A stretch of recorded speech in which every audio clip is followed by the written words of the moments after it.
Hey, good morning. Today's the show for all the neurotics out there. You got to create an ideal workspace to get shit done.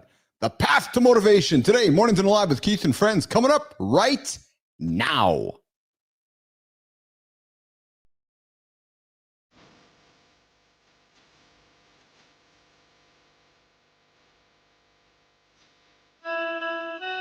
Welcome to Mornings in the Lab where excuse when something negative comes up. Building muscle with people's blood flow. Nobody is expecting, John. If the lady's saying that, you're doing It's a super the entertained by funds over here. How have I slept? Has my sleep been good? Is that it?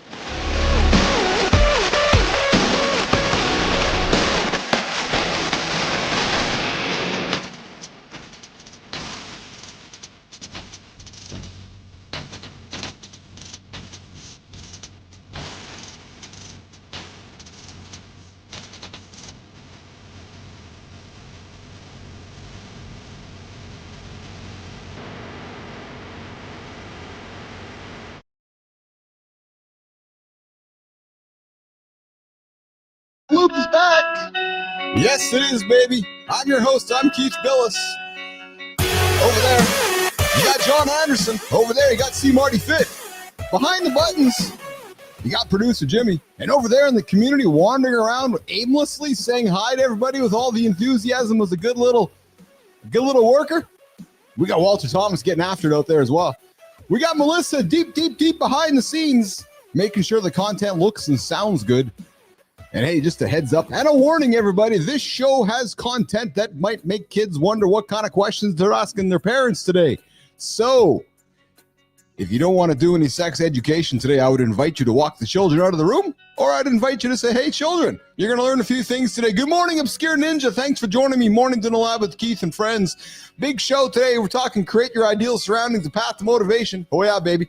We got Adam House joining us at the bottom of the hour. AJ Zeglen talking some minefield coming up later in the show as well. Of course, the community corner, the creator spotlight getting after it as well. We got C Marty Fit exiting a little earlier today, but that's okay. We're going to keep him company for the first half an hour of the show here. Jimmy, let's bring up Johnny. Johnny. How are you, brother? Did you get some note biking in yesterday? Or what? You know, I did not. Terry was a little frisky, so I traded that time in for some extended life expectancy work. Oh, you're a good man, my brother. Hey, I can relate. Yes, baby, you and I are both living longer today. That's a good thing. You, me, Terry, and Lauren are all going to live an extra day, an extra week, an extra year longer, pal. You know, I got a theory on that. Yeah, right? Tell me. So I can't remember the average. What was the average person is getting down for like 5 minutes? Yeah, right? Something like that. Yeah. So if we use we have to quantify this somehow. So if the average person is getting down for 5 minutes, and let's just say he's putting 10 minutes on his life. Let's say it's a 2-to-1 ratio. Yes. Right. Or even a 1-to-1, however we want to quantify it. Yes. I realize me being an extremist in my life expectancy work is really adding up. And when we get down, we get down. I mean, we're stacking up some time here. But brother, I think you and I need to write a book. Here's the book, Johnny. Between life expectancy work and not snoozing, you and I can make a lot of happy couples pretty happy, man. We can actually give back people's lives. You and I could add hours and minutes to humans' lives to the Keith and John book on how to live. You know, and check this out. This is so true, brother. So true.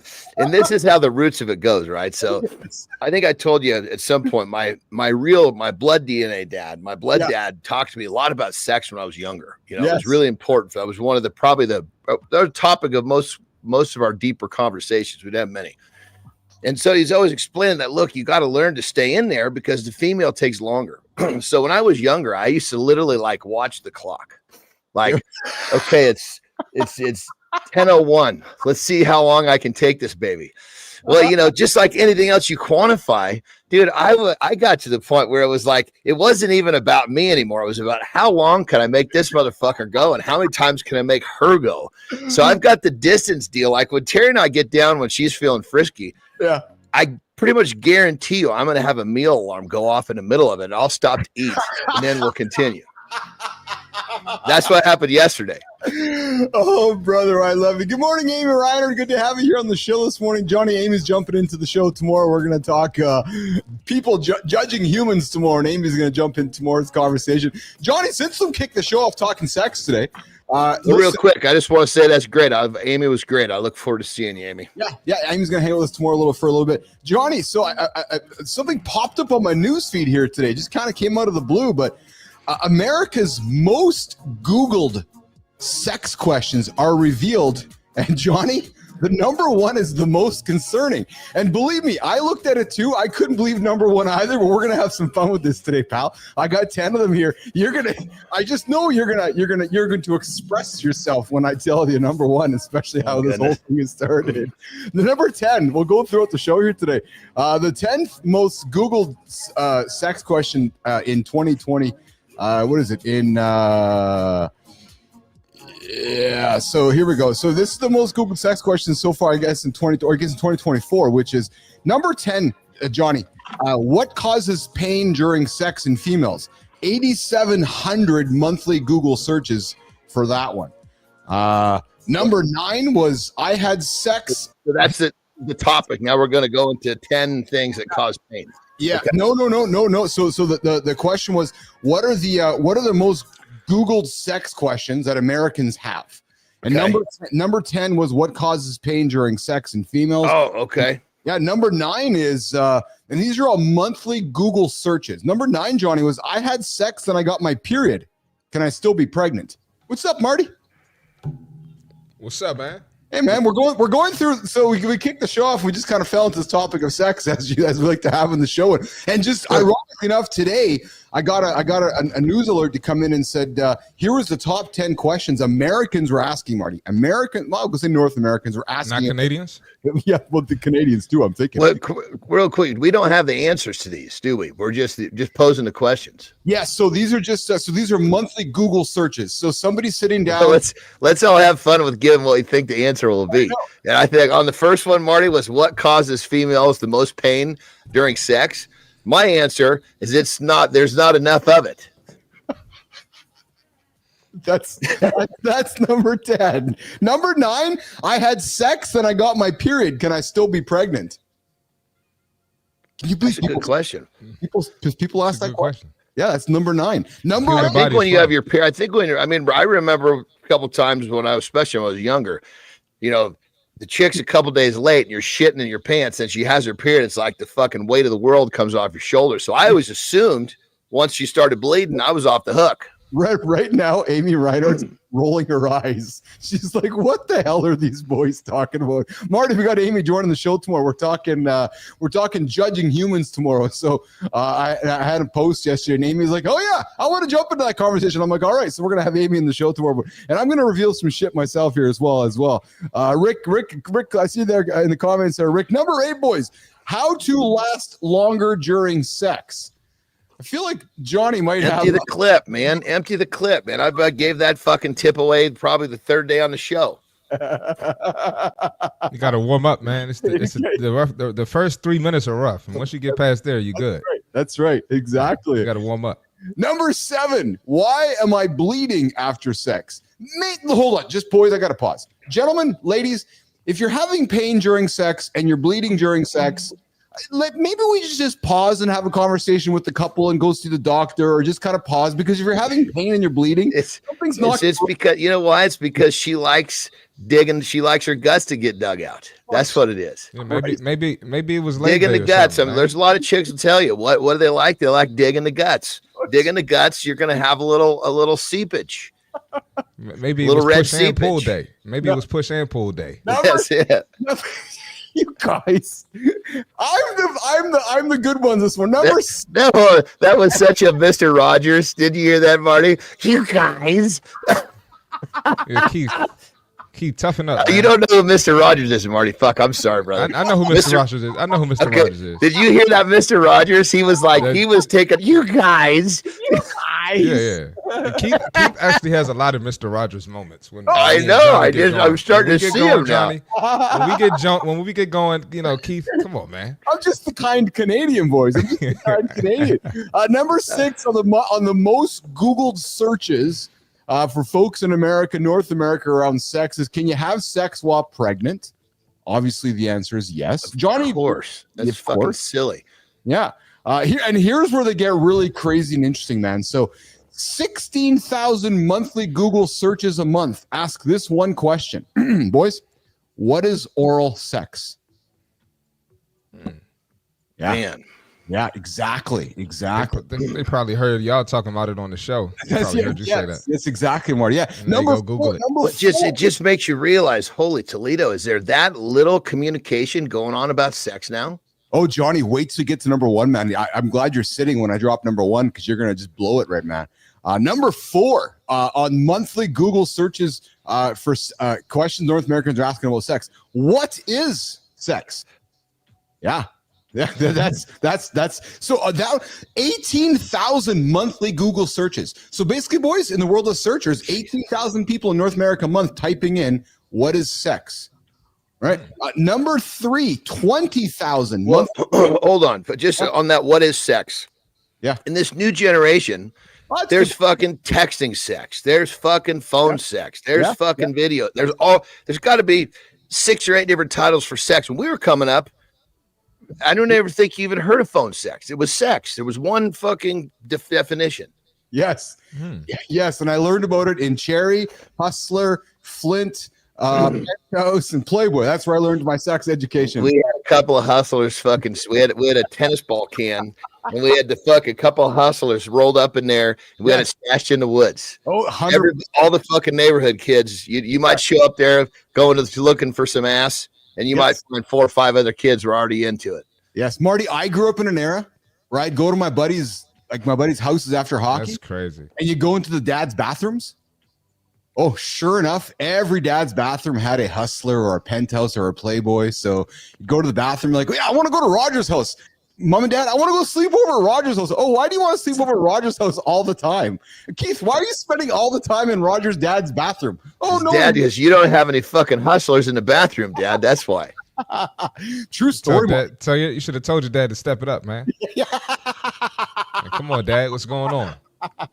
Number 3 monthly Google search around sex questions is light spotting after sex. Could I be pregnant? So clearly humans are concerned about the pregnancy question with sex and bleeding and so forth. Number two, boys, 29,000 monthly Google searches with this question is how long to wait for sex after yeast infection treatment. So if I have a yeast infection and I have treatment, how long do I have to wait? That's a good question. I could. One most Googled question in North America around sex. Keith. Yeah. Okay. You were frozen for a long time. I'm just making sure you're there. Yeah. You good now? You good? Good. Because this is the big one.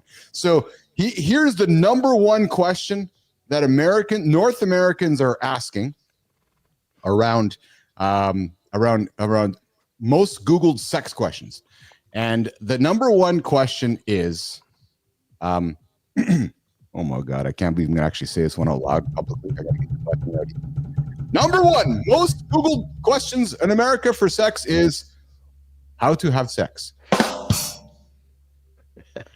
How you gonna learn? I mean, Jesus Christ! So everybody's. You gotta learn. Everybody's watching fucking Pornhub.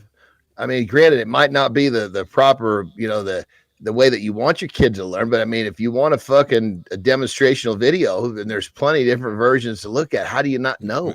Maybe they didn't discover the hub yet. Maybe they didn't discover the hub yet. Yeah. Hey, so speaking of, they're looking at bad Pornhub. But here's a question. I'm sorry to interrupt, brother. It's good. We know that fucking anybody can. I mean, 5-year-olds are on computers now. What is the age of that fucking? Do we have an age bracket for that search? Because something's telling me that's a younger demographic. Yeah, well, so that's a good question. You know what? Actually, Johnny, you raise a great question. I'm going to do some research on. A little segue here. You got a 45-year-old asking that question. Oh, that's the number 1 searched. Yeah, you know what I mean. You could have a 5-year-old. You could have. I mean, they hear these words. What the fuck is it? They're running to Google. So I'm enamored. I'm enamored by this. Real quick, Keith. Yeah. You wanna know how I learned what sex is? I do want to know how you learned what sex is. So you ever seen the show Mad TV?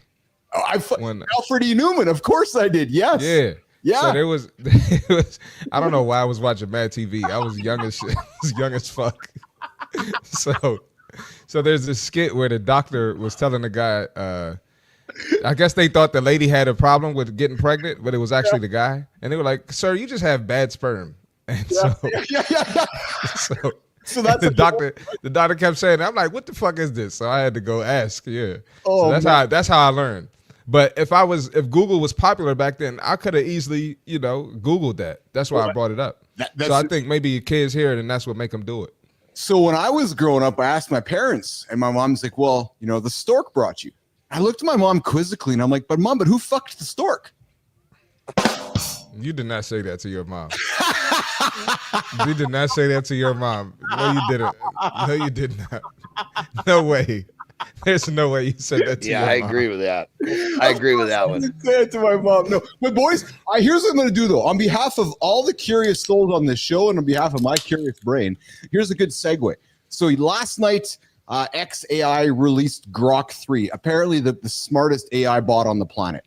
Last Friday, Perplexity launched deep research, and ChatGPT has deep research. Boys, I'm going to do some deep research into this topic.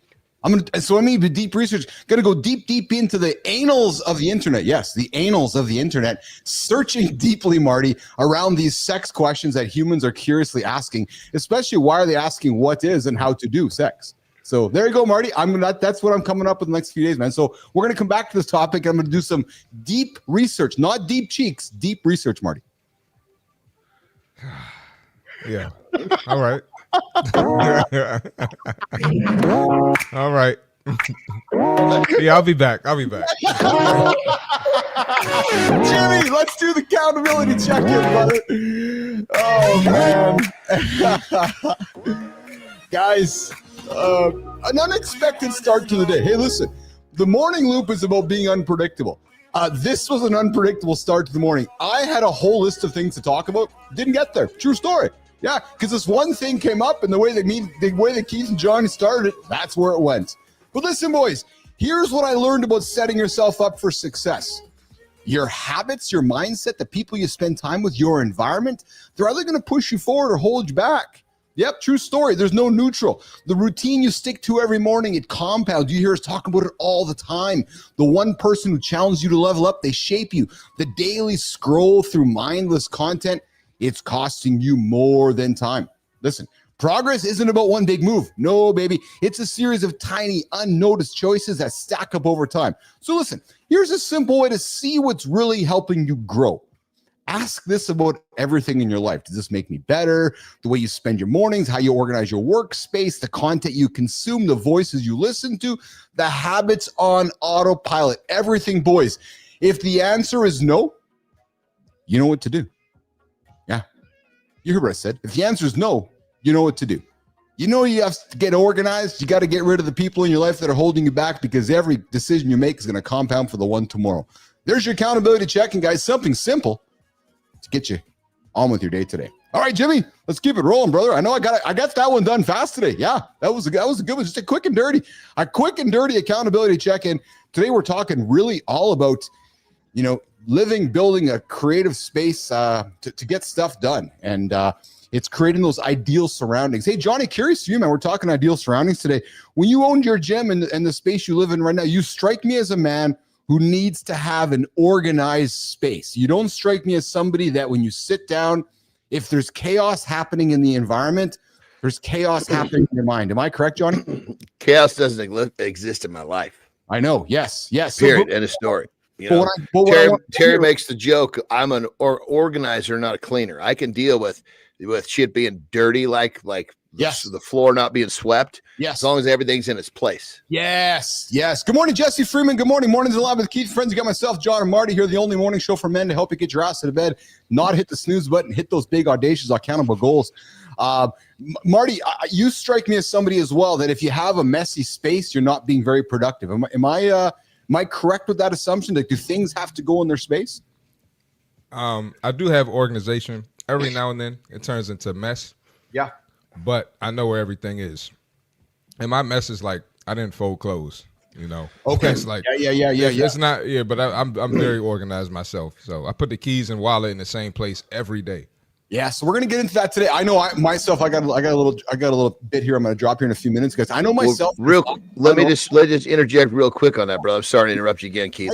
Yeah. Is that it's a system? You know me, it's a system. Yes. If everything is in place, I know exactly where to get it, and everything I need to do is just boom, boom, boom.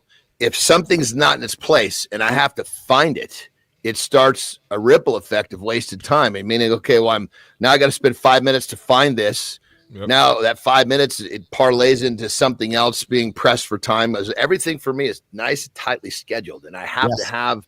It's like my workbench. I know where all the tools are. Boom, there it is. Done. Put it back. You know, well, I'm the same way, man. I'm very much the same way. Things have to go in their place. I do sometimes get a little bit loose with that, but I'm very much rigorous that way. John, you had me thinking yesterday, you know, since we've been kind of getting to know each other over this last year or so and hanging out and spending time together, I was thinking about structure, and I was thinking about just kind of the way that, you know, one could live their life. And if you go through the hours of the day, stacking habits and kind of checking boxes off, the day becomes quite easy, doesn't it? And just hear me out. Like if the day starts at 4 a.m. and you go till 12, you're like, okay, I got to have this water, I got to get this protein. It's like every box you check an hour, and then every hour you check the box. And then as the day goes by, if you can get yourself conditioned to checking off habits as every hour goes by, it actually becomes a pretty easy way to live, doesn't it? You know, it's funny you say that because I literally, in some of my self-reflecting last week, I realized that my mornings actually, even though I'm highly productive, there is definitely room to be better. And so what I went through and I wrote out, you know, from the moment I wake up all the way until my team meeting, this being, you know, this show being part of this timeline. Yes. And it's laid out by times. Now, granted, they're loose. It's not like oh my God, I got to get this done by this time. But what it does is it organizes my brain, and because my morning routine, I'm doing this, and sometimes things are happening out of order, which is not a big deal. But what was happening was that out of order a little bit was creating a little bit of chaos in my mind. Like, oh, what did I do? Did I do this? Did I do that? As to where I laid this shit out yesterday, and today was the fucking it was so tight. And the crazy part was because there was no question marks, right? What I was doing, I actually was much better at putting my brain where I needed it to be. Those question marks were prompting, they're creating a little room for the negative thoughts, and I didn't realize that. Yes. Well, it's just like the topic today around creating your ideal surroundings, right? Creating that space, and that space can be digitally, can be mentally, can be physically. But I was thinking about it, Johnny, yesterday, because my day is so structured now, especially with this.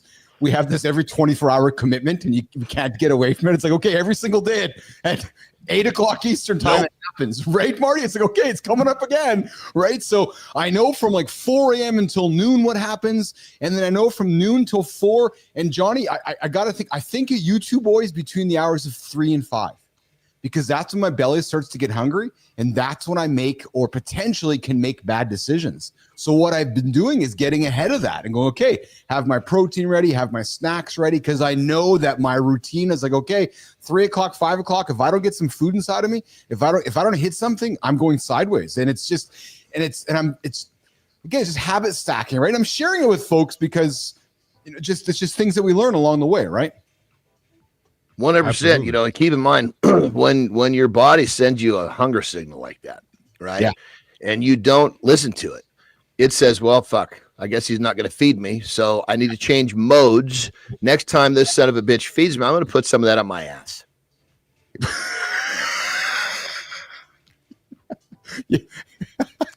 That's not where I thought we were going with that. I thought Johnny was going to get into it, man.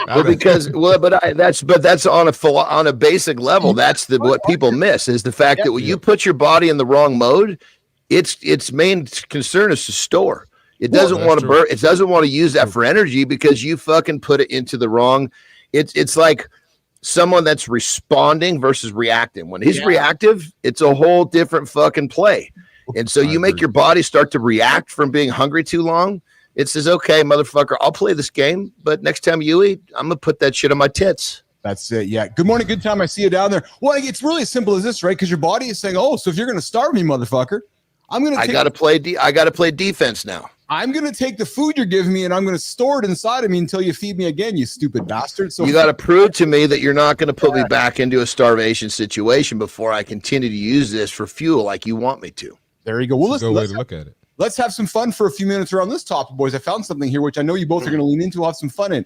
How to get jacked at 40 and beyond without counting a single calorie. And I know, John, Marty, we know calories are an energy value, but they mean a lot of things to a lot of different people. So let me just share something with you boys. So counting calories is the most, when someone counts calories, it tells me they have no fucking clue how this shit works. Exactly. So, all right, guys. It's like someone saying, I'm going to get fucking rich today. You want to come to 7-Eleven to buy some lottery tickets? Oh, you missed the bit. Yes, sir. Oh, shit. Hold on. Sorry, Keith. Yeah. Yo, Johnny, oh my God. I saw some shit in 7-Eleven the other day, and I was like, I got to tell Johnny and Keith. I'm glad you fucking said that. What did you What see? is it? I'm in there getting the water, right? Yeah. And there's this guy in front of me. He like, yeah, let me get a Black and Mild with 2 lottery tickets. I'm like, oh, Keith and John gonna love this one. What was the first thing you asked for? A what? A Black and Mild. You know what What Black the and fuck is Mild that? is? It's something No. you smoke. It's something you smoke. Oh, well, there you go. Similar to a Smokers and cigarette. lottery tickets. When I'm telling you, they fit hand in hand. Yeah, give me a pack of Marlboro Reds and 10 lottery tickets. And I bet he was driving to the casino. Yeah, that I don't know where he was to going. play nickel slots. But I'm sure he wasn't going to be productive, if I had to guess. Well, it's funny because yesterday on the show, we celebrated somebody in the creative spotlight, and he brought up the word someday. I was like, oh, the 8th day in the week. We got Monday, Tuesday, Wednesday, Thursday, Friday, Saturday, Sunday. No, bro. It's not even the 8th day. It's a fucking fictitious day. You keep thinking it's going to show up, and it never does. It doesn't have a number. Someday. When the fuck is someday? Someday I'll do this. Someday I'll do that. Well, you know what? Someday is it's not even as good as a leap year. A leap year wraps around it every 7 years or something, I believe. Someday never fucking comes. So there's a guy who lost 48 pounds and built serious muscle without tracking a single bite. Calorie counting can work, but for a lot of guys, fast track to obsession. You start logging every week, weighing every bite, and before you know it, food feels like math homework. DMarge, a website that sometimes I will frequent, recently covered a story about a 42-year-old guy who realized something big. Instead of, and you're gonna love this one, man. Instead of micromanaging every calorie, he focused on one thing that actually moves the needle. Boys, get ready for this one. The one thing that actually moved the needle was protein. Whoa! The no BS eating strategy that worked. Ask Johnny. Eat lots of protein, get some movement in, eat more protein, get lots of movement in, and guess what? Magic starts to happen. Eat whole foods, no minimal stuff, no forced sugars, and so forth. He lifted heavy, did some cardio, but focused on protein. His words, boys, I used to count calories and weigh my food, but became too obsessive about it. Now I eat intuitively, and I have been making even more progress. Johnny, Check this out. When and I still have a fucking whopping eating disorder. I just know how to manage it now. Yes. Sugar is what sets it off. Yes. In the early days of me figuring out the system that I teach my clients that they can basically never be hungry and lose body fat, the early stages was me figuring out that I can binge on protein and I am still getting fucking stronger. I feel good and I'm not getting fatter. Yeah. And I would binge we're talking about binge where you eat until you can barely fucking breathe. You binge on protein. You can eat protein as much as you want and you're pretty much going to come out the other side. Okay. So I'm glad you said that. Marty, go ahead. Yeah, I was going to say a lot of times when my clients first start, they say, well, I'm still hungry after that meal. And I tell them, well, eat some more of that meal, get some extra protein. Yes. Smart. Yeah. Check this out. So this is something that I have to have a conversation, especially with my American clients, not so much the Europeans, a little bit with the Canadians, not so much the Australians either. In America, this is the way it works. If people are not full, they're hungry. So they eat till they're full. They get the satiation, the stretch. That stretch goes away. They think they're hungry. No, they're not hungry. They're just not full. Yeah. So talk to your clients about that because most times they're saying they're hungry, but the stomach's not growling. That feeling of stretch has just gone away. And as soon as they start to recalibrate this, fucking the whole world changes. AJ Zeglen said it really clear to me, and he's so right. Like so many of us humans in North America don't know what real hunger actually feels like. Exactly. Yeah. We have this idea of hunger meaning we're not fucking full. We're not stretched in the stomach. Yes. Yeah, exactly. And then good time comes in, Marty, with and when you eat better, you'll start waking up with the morning wood again, Marty, according to Good Time. I mean, he's right. Yeah, exactly. Yeah. I was going to say, too, you got to pay attention to how you feel after the meal, right? When you're full, usually you want to go to sleep. You catch the itis, right? Yes. But you opposed to feeling energized and wanting to get shit done after you eat. That's it. And it doesn't take just a few bites of eating too much will bring that feeling on, too, Mark. You know? Yep. The body goes, okay, fuck, there's overage here. I got to put a lot of energy into getting this through me. And it's got to take energy away from whatever you're trying to do in your life. That's it. All right, speaking of getting shit done, Marty's got to get some shit done. So we're going to get the fit tip done with Christopher Martin, a.k.a. C Marty Fit. And then Marty's got to head out of here to some other obligations. So, Jimmy, let's get after, brother. Let's get Marty going here so we can get Marty on his way, brother. Do it, pal. Yep, let's get it, man. All right, fitness tip. You know, I got to coach y'all up sometimes, all right? This right here is a big one. You know, a lot of people overlook this. It's never too late to start. Right. So we're going to talk about this in two different ways. So the first way is, oh, well, you know, I missed New Year's resolutions. You know, it's going to be March soon. So I'm just not going to start. I'll start next year. What are you talking about? Who cares that you miss who cares that you miss New Year's resolutions? Who cares that we're more than halfway through February? You need to get started. Stop focusing on a time to get started. Stop doing someday like we were just talking about. All right. You need to be intentional and get to it as quickly as possible, because the more you put it off, the fatter you're getting, the more out of shape you're getting, the closer you're getting to that preventable disease, the closer you're getting to that health issue, the closer you're getting to that injury. Right. So there's never a right time to start. And a lot of people use this. There's always a right time to start, right? A lot of people also think that they're too old to start. I'm not starting now. I'm 40. 40? You got a lot more life to live. And if you want that to be a great quality of life and you want to live at a higher frequency, you better get in the gym. You can start at 30, 40, 50, 60, 70. It does not matter. All right? At the end of the day, fitness is going to make your life better. It's going to improve your quality of life. It's going to improve your longevity. And our bodies are meant to move. So get moving. That's the fitness tip for today. Christopher Martin, C Marty Fit, every day, 8:30 Eastern time, giving you guys something to ponder as you get through your day. Marty, you got to get after, pal. I know you got to roll, brother?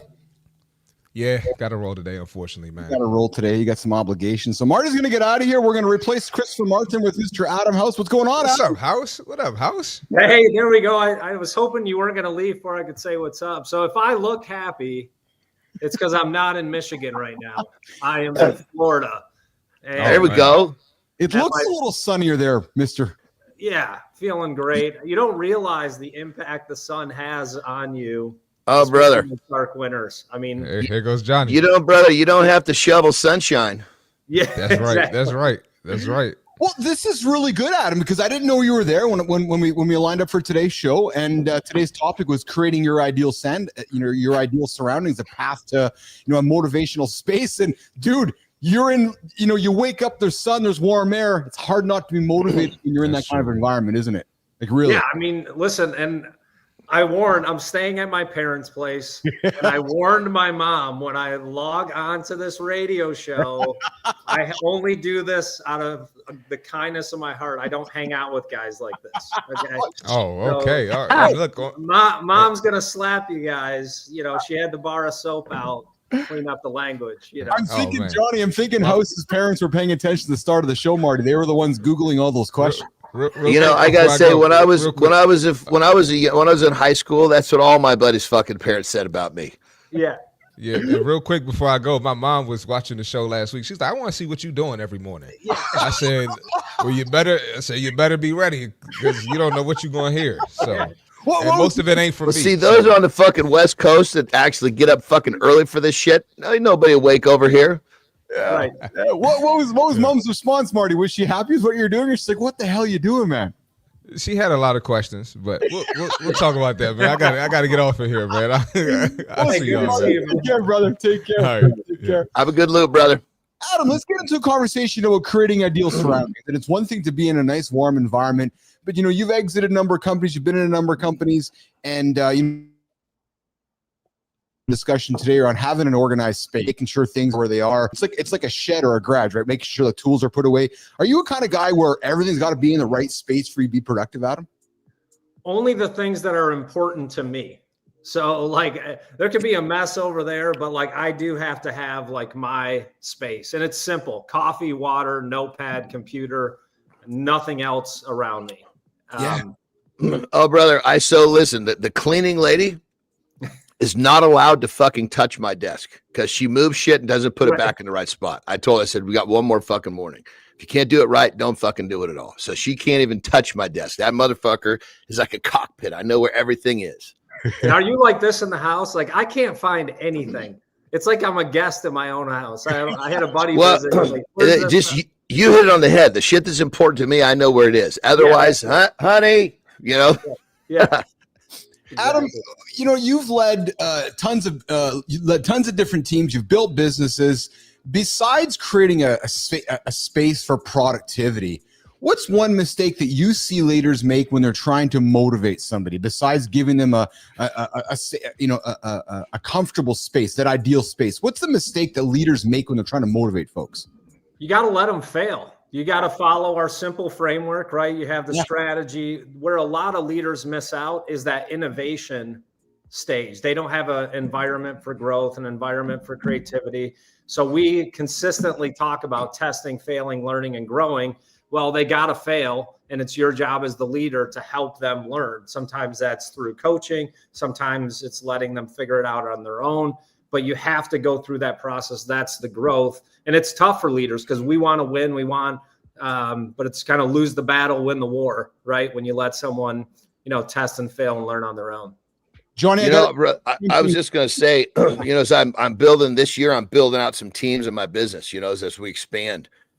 And so one of my guys is my right-hand man. I've always kind of wondered, how is he going to respond when I put, basically kind of opened up the floodgates.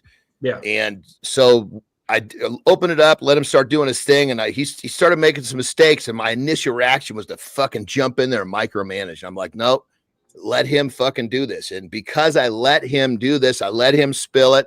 I might point a few things out. Hey, do you need some help with this? Blah, blah, blah. His fucking level is just elevating. Like he's so much fucking better than I ever imagined he was going to be because I let him make those mistakes. I let him learn. I might ask if he needs help. I don't really point it out. I just say, hey, do you need help with this? Is how I'm pointing it out. You know what I mean? It's been fucking amazing.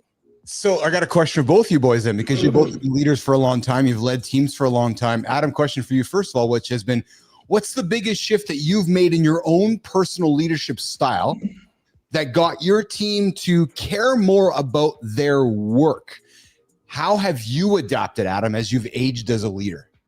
My biggest way to get people to really love what they do, and I've talked about it before, is getting bottom-up buy-in. I've talked about this. You can lead top-down. Yes. It will get you a certain amount of progress in a certain amount of time, but eventually people will burn out because they're not passionate about it. So if you start bottom-up, they may have the same idea as you do, but if they think it's their idea, they're going to own it and run to the hills with it. So let them come to whatever conclusions, and then you can always adjust it. But the other thing I was going to add, just change in general, is celebrating the small wins, right? Like we make such a big deal about, hey, our Q4 goals, hey, our Q3 goals.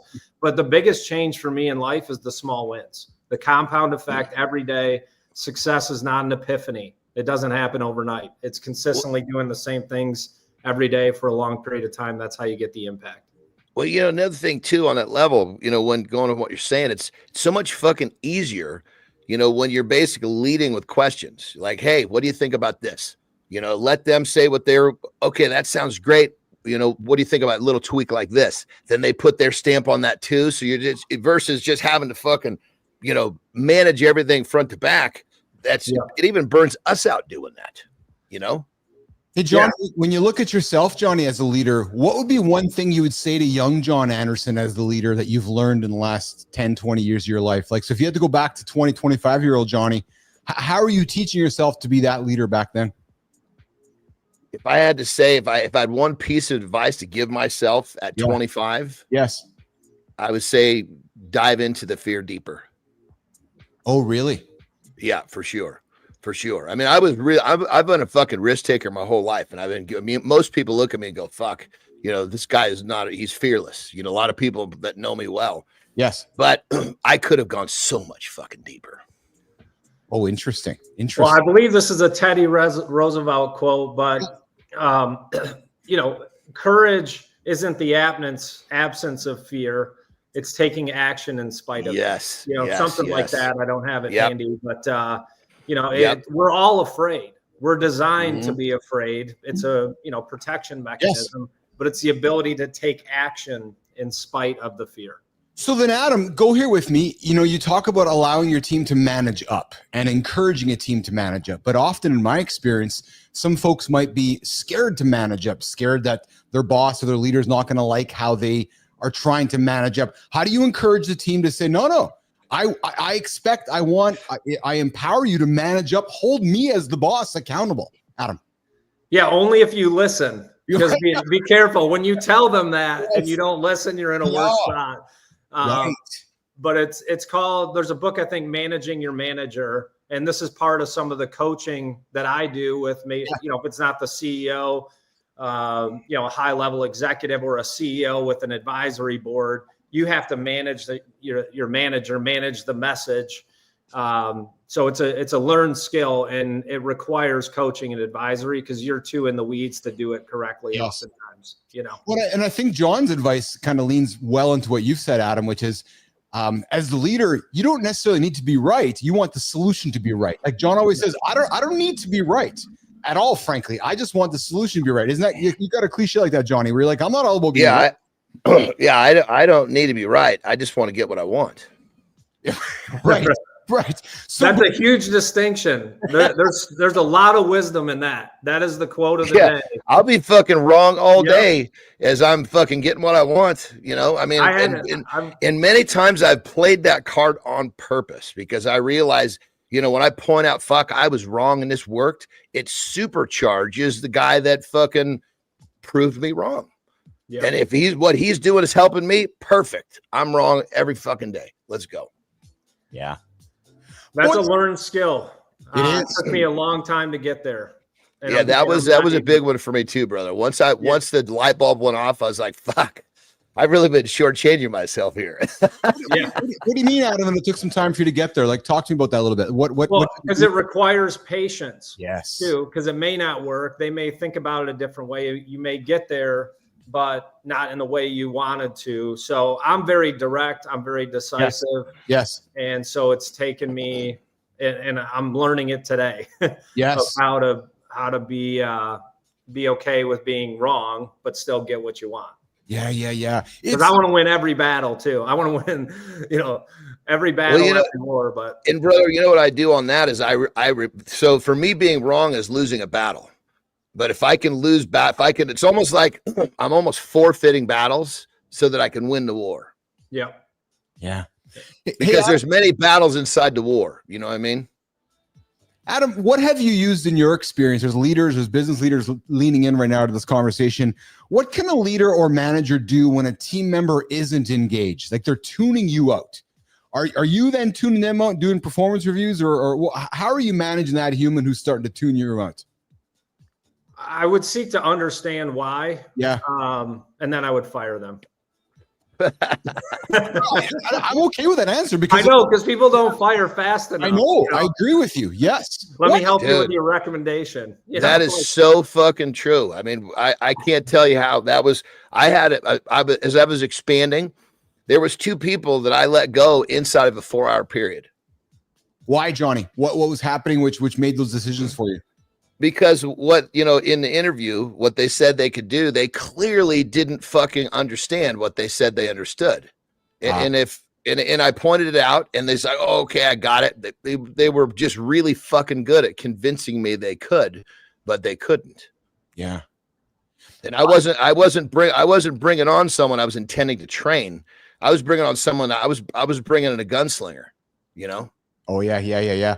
I think the ultimate leadership skill is accepting the ability to allow people to manage up to you as a leader and taking the feedback, embracing it. Because you said it best, right, Adam? If somebody's managing up and you're not listening to them, well, then you're not really you're not going to have any success, are you? Because you're talking, but not enabling any actions. Right, and there's freedom for a leader in empowering their team to manage up. Like, we need accountability, we need discipline. So I go to my guys, I'll go to Paul. All right, how should I spend my time this week? Okay, what's the best, so it helps you hold yourself accountable. And then when you do hold them accountable, it's reciprocal. So it really strengthens the relationship. Well, and I think sometimes when we watch sports and we see heated arguments in the bench, on the sidelines, or in the box between the players or the coaches, the fans get all out of knots, when in reality, the quarterback is just holding the coach accountable, or the defenseman saying, come on, coach, like, fucking put me in, man, because I got to get stuff done. And there's an accountability thing there. That's really what's happening, isn't it, Adam? Yeah. And it's good. If you're not arguing, you're not in a relationship. You're not in a relationship. If you're not fighting with your wife, or, having arguments with your kids, you're not in a relationship. You got to, iron sharpens iron, and it helps make it, build and grow together. So that's a great quote. I like that. Hey, let's wrap this up with this question. What's the best way to recognize people, Adam, in your experience, all the businesses you've ran, leaders and teams you've been on? What's the best way to recognize people without it feeling forced or sounding cheesy, in your experience? Man, it's a tough balance. You reward too often, it becomes an expectation. You don't reward enough. And that's probably something, just learning point, different than your question a little bit, but a nugget I would definitely want to give people is don't reward too early, too often. I'm a passionate guy. I like to, get after it, good job. But what happens is it's not sustainable, or you're creating like a false sense of security. So definitely temper your acknowledgement, but really just make it part of the culture. It should be the actions you do every day that reward and inspire people. There you go. You know what? Because you're so correct, brother. There's such a balance to that. And so what I try to, the kind of the gauge that I use for myself is, am I rewarding something that moved the needle forward? Yeah. I'm going to always reward that. Sometimes there's situations where it should have, and the fucking guy did everything in his power, and I'll bring that to, hey, this was just one of those fucking home runs that the wind blew foul. Let's just keep going. You should have had that one. We should have had that one. But yeah, that's definitely, it's if you reward too quickly, too often, it's now all of a sudden you can't keep up with it. Yeah. Yeah, we got Rick Clody coming in, echoing your comments, Adam. If two people agree on everything, one person isn't thinking, or one person, I use the term, is not needed. Because if we're both doing the same role, one is absolutely unneeded. And Rick also comes in and says, praise and recognition magic is 20%. Too little seems unattainable, and more feels like everyone gets it, and those left out are depressed. Well, it goes back to that whole idea of everybody getting a medal, right? Everybody gets a medal participating, right? It's like, really? So listen, you're hanging out with Keith, John, and Adam, host your Mornings in the Lab with Keith and Friends, the only morning show, guys, to help you get your ass to bed. We're going to walk Adam out of here in a quick second and welcome AJ Zeglen in after the lifestyle tip. Adam, what's going on in the House of Bricks? How's the simple operating system? Let's take a couple minutes to talk a little bit about SOS and House of Bricks, brother. Get after it. Yeah, appreciate that. Community continues to grow, and I'm actually taking care of myself today. I canceled a couple Zoom calls, and I'm going to go out to the frickin' beach because I've been grinding for 18 months straight. But the simple operating system, again, the S stands for strategy, right? Where are you now? Where do you want to go? How are you going to get there? Innovation, test, fail, learn, and grow. Got to have the right mindset. Pattern recognition. We use data to drive decisions. That'll naturally help your business leverage. And then obviously the execution and accountability that you get through advisory services and coaching. So we're doing great things. If you haven't checked us out, You can find me on LinkedIn. Love to talk to people. And if you're passionate about our veterans, we are continuing to build a program to help veterans transition back into civilian life and start and scale their own companies. So 2 things for you, Mr. House. I am as human to human. I got goosebumps and a warm heart when you told me you were taking care of yourself today on the beach. Yeah, thank you. I know Adam's got a lot of shit going on in his world. So the fact that you're doing that, brother, that makes my day. Honestly, there we go. Human to human, because that means you're taking care of you. And that's really ultimately the most important thing, right? And the other thing, Nation, I want to tell you guys, if anybody knows about the EOS, the Entrepreneur's Operating System, put that aside. You got to check out House's product, the Simple Operating System. It's better. It's more effective. It's cost effective. You're going to get some, great community and great product from Adam and his team there. So, well, Adam, thanks for the. I never have more anxiety than whether or not I'm going to get to be on Keith's show every Tuesday. I got to ask him for an invite. I got to ask him for the links. I got to ask him for the topic. So this just it's like I'm playing pro sports again. Just am I going to make team today? That's it. That's it. Are you going to invite me in the show?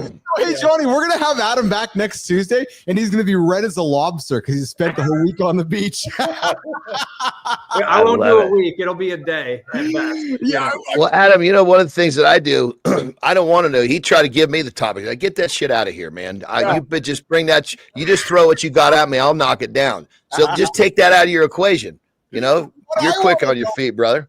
I want to put a camera on House to see how long he's actually going to fucking sit on the beach today and relax. Because, Johnny, I have a sneaky suspicion there is no sitting on his ass and relaxing at all. I think that sitting on his ass and relaxing will couple something that makes him feel productive, but not in the normal way that he's being productive. Because I agree. I'm the same way. You put him in the beach, I got to make progress. Maybe it's personal improvement progress. I might be reading a book. I'll be doing something, but I'm just not sitting there wasting my fucking life on the fucking beach. Hey, Keith, maybe send me one of those video call outs and I'll send one back to you from the I will 100%. Let's do it. All right, Adam's going to get out of here. Enjoy the beach, brother. You guys go find Adam House on LinkedIn. Go check out the Simple Operating System as well. The House of Bricks, one of the greatest entrepreneur communities on the internet. Adam, have a good one, brother. Hey, thank you. Have a good day, brother. See you. All right, Johnny's going to get the lifestyle tip in, and then we have AJ joining us to wrap up the first hour. Let's get after it, Johnny. I was below average, and it was painful. And I wanted to be at least average. Realistic, I wanted to be more than average. What I realized was I was living my life, my daily life, in a way that was less than average, so I was less than average. This is the way I was eating. I was lazy. I wasn't putting in the work. And then it kind of dawned on me that, holy shit, all I've got to do is change how I live my day-to-day life, like my loop. It's like 24 hours. I've got 24-hour loop. Don't think of it as a day.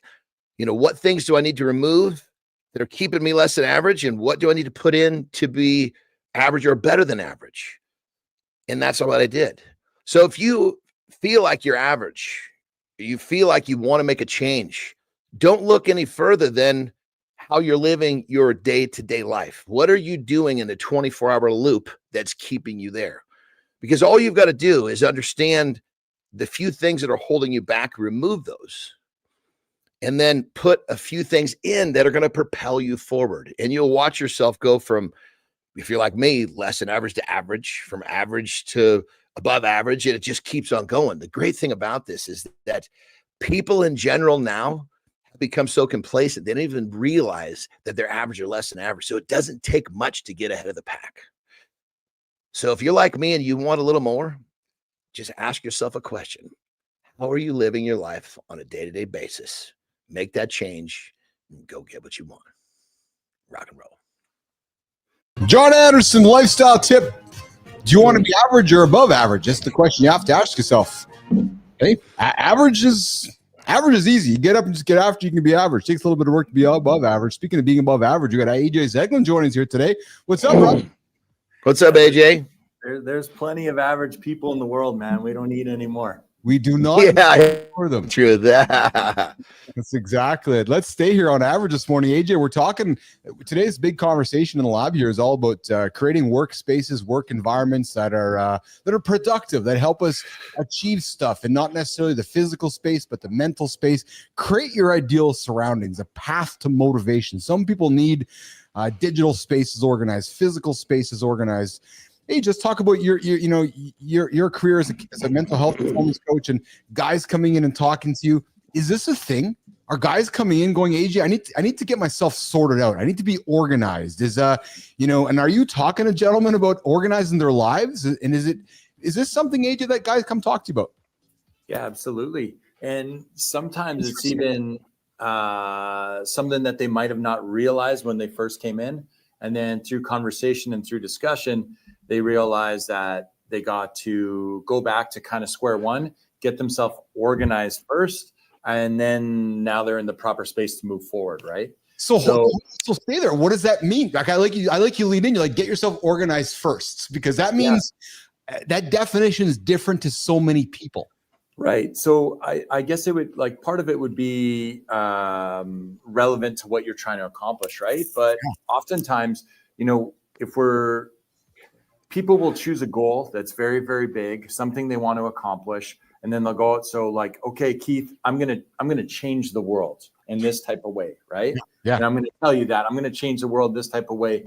But meanwhile, I can't even get myself out of bed on time and keep my room clean and do my dishes. You know what I mean? But I'm going to change the world, right? And then what happens then is that thing just never really materializes. It's such a grand dream, and hey, I'm good with big dreams, but they got to be built off some sort of foundation, right? So it's like, hey, well, let's get yourself organized first. Like, let's get out of bed on time. Let's clean your room. Let's do your dishes. Let's do all these little things in your own little world, and make sure that you have an organized space, an organized environment to be productive from. You've created a little bit of structure for yourself on, these are the things that I do because this is the type of person I want to be. And once you've done that, now you actually have some experience and some evidence that, hey, I could go out in the world and change it. I got to be honest. Hold on. I love this, because if you want to change anything outside of yourself, you got to change yourself first. Yes. So it's funny, AJ, because I'm listening to you talk, and in some of the things you're saying, I was taking for granted until you said them. Because I'm not thinking about the gentleman that's, oh yeah, I'm gonna do this, gonna do this, but yet he's not getting up in the morning on time. He's hitting the snooze button. He's late to his meeting. And as Johnny always says, judge the man by his habits, not judge the man. Right. And if AJ's coming in late, if AJ's looking disheveled, if AJ's, not quote unquote disorganized, but yet he says he's changing the world, he's probably not. Right. Or he's going to have a hard time, right? Like you're just not working from a solid foundation. Right. So I can't get over how simple it is, but yet this probably is, I'm going to make an assumption here, a common thread for men that are stuck. I got to assume, AJ, one of the most common questions you're asking is, Keith, tell me about your environment. Tell me about your day. Am I correct in that? 100%. All right. Like, tell me what your day looks like. Like, what are you doing? That's exactly what we're talking about in the lifestyle tip, literally. Yeah. Yeah.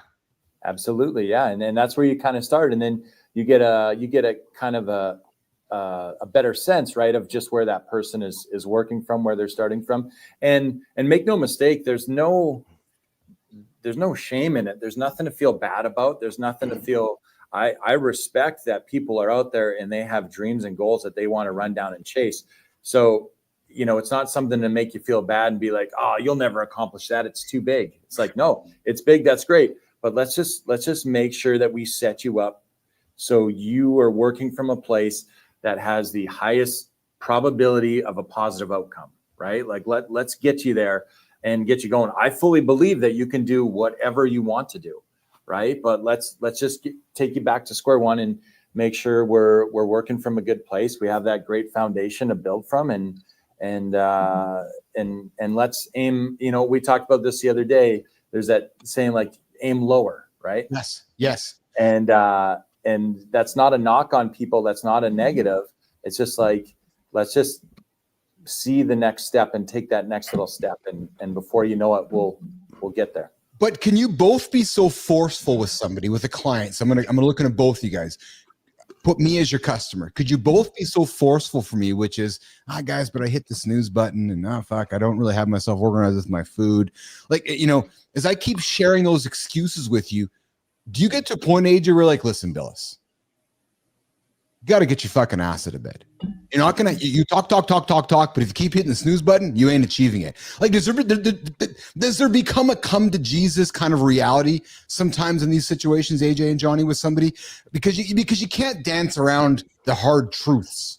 Well, I think when it comes down to it, everybody's an individual, and you got to figure out what is their currency, because some people you can get right in their face and they're going to respond to that. Right. Other people they're going to fold up like a chair. Right. So there's no one size fits all. Having a little emotional intelligence to understand a person, understand their triggers. Understand the triggers that'll help them and hurt them, and then from there, once you start to move forward with that, you'll find that currency that will help them get to the proper side of the fence.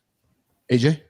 Yeah, it's like John was just saying, it's all about the delivery, right? So different people are going to respond to different things. And then my job too, as a therapist, as a mental performance coach, as a counselor, whatever title you want to use, my job too is to empower you, to let you know and you believe that you're fully capable of these things. So I'll also come at it from a different angle, where through asking a bunch of questions and having conversations, that my hope is that you come to your own conclusion, that you're like, oh, you know what?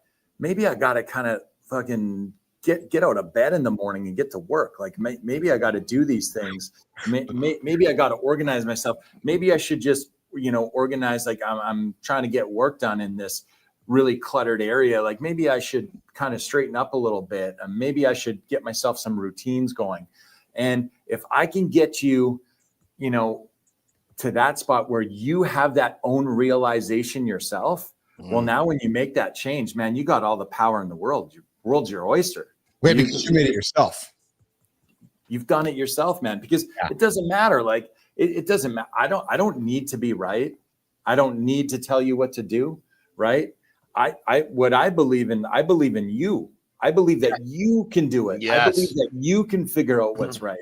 I believe it doesn't matter what I say or what I think. I care about what you're saying, what you're thinking, what you're doing. Right. On that level, I just got to jump in real quick. In so many cases, I recognize sometimes I got to trick someone into believing they can do it just so they actually do. And they're like, oh, fuck, I guess I can do this. Yeah. Absolutely. And that's the best thing in the world. Right. Like it's helping someone realize that they are fully capable of doing and becoming anything they want to do and anything they want to become. Yeah. Hey, you're hanging out with Keith, AJ, and John Andersen here. Mornings Live with Keith and Friends, popping up on hour 2 here with AJ. We're just talking about how to create your ideal surroundings, a path to motivation. Some folks thrive in really organized spaces. Organization drives success. AJ, we kicked the show off here today. I want to come back to a quick discussion before we let you out of here. We kicked the show off today, which I found an article this morning. What are the most Googled sex questions in America, AJ? And I got to tell you, man, the number one question. I can't wait. Yeah, the number one question that folks are asking was how to have sex.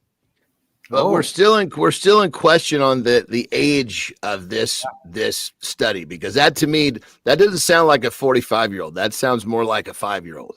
Yes. Right. Yeah. Opinions or curiosity on that, AJ?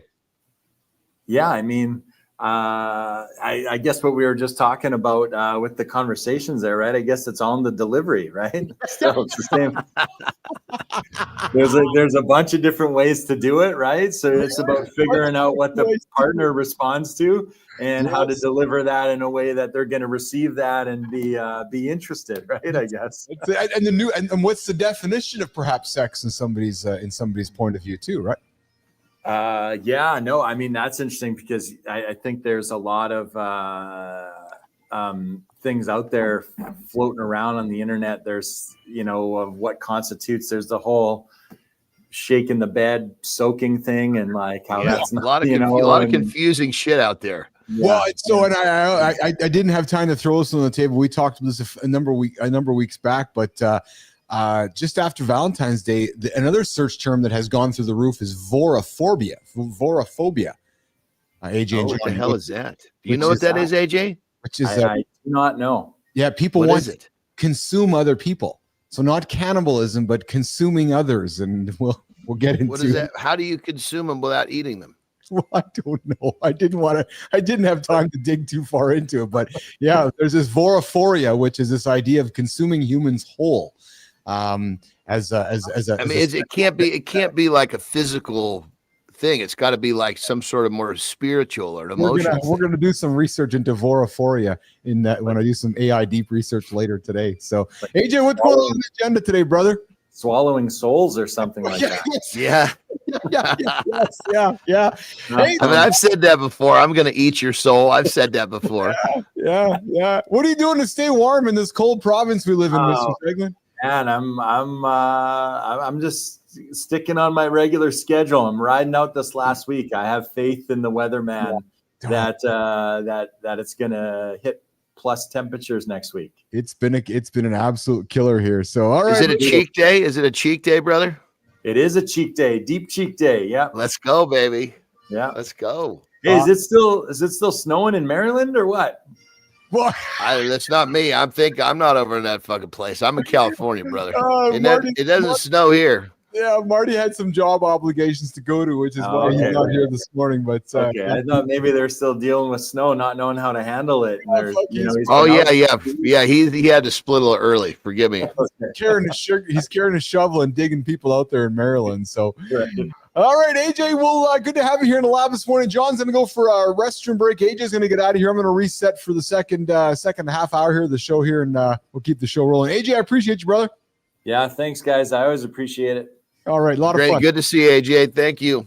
All right, Johnny's going to take a break, boys. We're going to recap the show here and get into the second hour. Johnny, when you come back, 4 ways to lock down your texts so nobody can read them.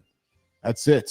All right, you got Keith Billis here, Mornings Live with Keith and Friends. The only morning show to help you guys get your ass to bed. Resetting hour 2 here. We get after the show every single day, 8 o'clock Eastern time, over here on YouTube, LinkedIn, X.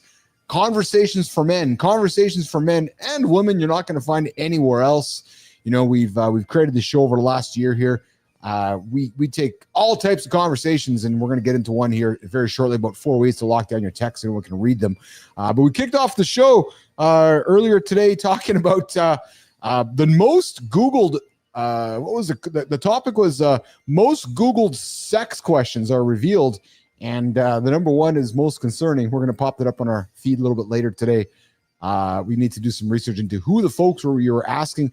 We're also talking about create your ideal surroundings, a path to motivational success. And actually speaking, Jimmy, I think what I'm going to do here before we get into this 4 ways to lock down your texts, I am going to just share my own little story here about what I have done to create a space, to create a wonderful workspace for myself. I know for me, I need to be organized. If I'm not organized, I am ridiculously disorganized. So I take the time to get something Listen, this studio here is like my shrine. I got it all jacked up and ready to go so that it works well for me. But guys, you know, here's why I created the Ultimate Workspace, Jimmy, because I just can't work in chaos. When I see clutter, I feel it, I react, I need to fix it. Because clutter isn't just physical, it's mental. It's mental in my head. It slows me down. It steals my focus. So what do? I fix it immediately. Because to me, Jimmy, the Ultimate Workspace is the ultimate space to protect myself and express myself, my craft, my art, my business. Because in my experience, most people underestimate the power of an organized space. Whether it's in your brain, whether it's physically or digitally, I think in my experience, most take it for granted. So whether it's digital, whether it is physical, your space is a mirror of your mind. That clear space is a blank canvas, an invitation to create. Productivity skyrockets when your space is clean, open, and intentional. Listen, boys, even if it costs $1,000 to make a nice space, I invite you to be willing to make the investment, especially if you're going to make an extra 10 grand because you got a great space. Because the ROI, while you might not see it originally, when you get into a space where you're motivated, where you're inspired, where you're willing to create, you're going to have some great ROI on it. You're wondering where to start? Here's 4 things that I did to create the ultimate workspace. Johnny, I decluttered ruthlessly. Everything has a space. You talk about, putting your stuff away in a garage or in a shop, right? Everything has its place, or in my world, it doesn't belong. Some might call it neurotic, but it's the best way to manage what matters. Number 2, I invested in quality tools. The right setup isn't an expense, it's an asset. Early on, boys, I got to tell you, man, I wasted money on cheap shit, cheap tools, and I got cheap results. You get what you pay for. The old saying, it is a true story. Number 3, you got to design for focus. Lighting, ergonomics, layout matter where you think. There's a reason that user interface is a game changer in software. Why wouldn't you do, a nice user interface for your space? And as John says, here's the key, and I agree as well. You got to build systems, not just spaces. An organized space without workflow, an organized space without a system, you're going to fail. It's a pretty decoration with zero value. So, gentlemen, I invite you to do this. Build systems from the start. And as John always likes to say, and likes to say here on the show, how you do one thing is how you do everything. So be intentional. Your workspace isn't just a desk. It's a canvas for success. Johnny. And I think for those that are thinking, oh man, I don't have anything to invest financially into this space. Yes. You can literally take a desktop. Yes. And you can isolate that as your space, and it's perfect. And outside of that, you just realize that this is you get in that little zone and you stay there. That's very, very often what will happen. Like, perfect example, when when we're in Tahoe, my system's disarray. There's, it's a cabin. It's not like home. So I have basically a table that we play chess on, little chess table. Yeah. And I just set that thing up, and everything else. I mean, granted, guests are coming, shits are people. It's not dirty, but there's definitely cluttery because there's a lot of people in a small space. That little chess table, that is my zone. And as long as that's organized, I'm good. Oh, so when you look at that chess table that's all I need. I don't need to look beyond that. I want to talk chess to you. I saw a picture of you, or one of your pieces of content. I saw the chess table down in your room there. When did you start playing chess? How often do you still play it? Talk to me about what you love about chess. I started playing when I was probably about 8 years old. Yeah. Because where we lived, we didn't have TV. Entertainment was often, someone reading a book to the family, so it was very different. And chess was one of those things where, of course you outgrow checkers so quickly. That's great when you're a kid, but the adults don't want to play. You're never going to get one of the adults to play checkers with you. Yes. You know what I mean? And so anyway, the problem with chess is that there's not many people that play it. And so, people that you're not going to teach someone how to play chess and have a good game of chess. It's something that you have to develop. Yes. There's so many strategies. So I have a few buddies, when they come over, we play, and it's cool. What strikes me about your love for chess is I saw that chessboard and I started thinking about you. I bet you in many ways that chessboard is a metaphor for much of who you are. The systems, the strategies. Yeah, 100%, 100%. And what I really love is that I always try to find people that are better than me. If I know I'm going to whoop someone's ass, it's kind of like, when someone like Alex, remember Alex? He's a fucking ripping chess player. Really? And oh God, I mean, when he was here, we played 3 times, and I stalemated him once out of 3, and I was jacked. But here's the thing. Yeah, I got to watch him move through the board, and I learned so much. That's what I was like. God damn! It's kind of like if you ever get exposed to someone that's just beyond an expert, all you want to do is watch and ask questions. And that's what when I play chess with him, that's what it is. And he'll tell me, he'll say, you know, a lot of times in the moment, I'll say, why did you do that? And he'll kind of smirk like, I'm not telling you until I take some of your pieces. But he'll tell me in the end, you know, but it's just such a learning experience, and it's so fun. There's so much truth to the game of chess where, especially when it relates to business or even to performance sports or the things we talk about, it really does teach you to think and to take a step, 2 steps ahead, doesn't it? Right? Where yeah, most, you're not looking at your move right for, you're looking at 2-3 moves ahead. Yeah. You know, you're looking at putting a certain piece in a certain place so that it'll lock down a part of the board and you can go work another part of the board. Yeah. You know, it's like hiring a manager that's okay, this section of the business is under control. Now I can go work on growing this part of the business. So it's like, oh, and like, you know, it's pretty crazy. There's a few moves that will literally just kind of isolate a chunk of the board. Now, okay, I'm done with that for a while. Do you find yourself, do you play chess with AI or do you play chess with yourself? No, I won't play chess with another person because it's a social thing.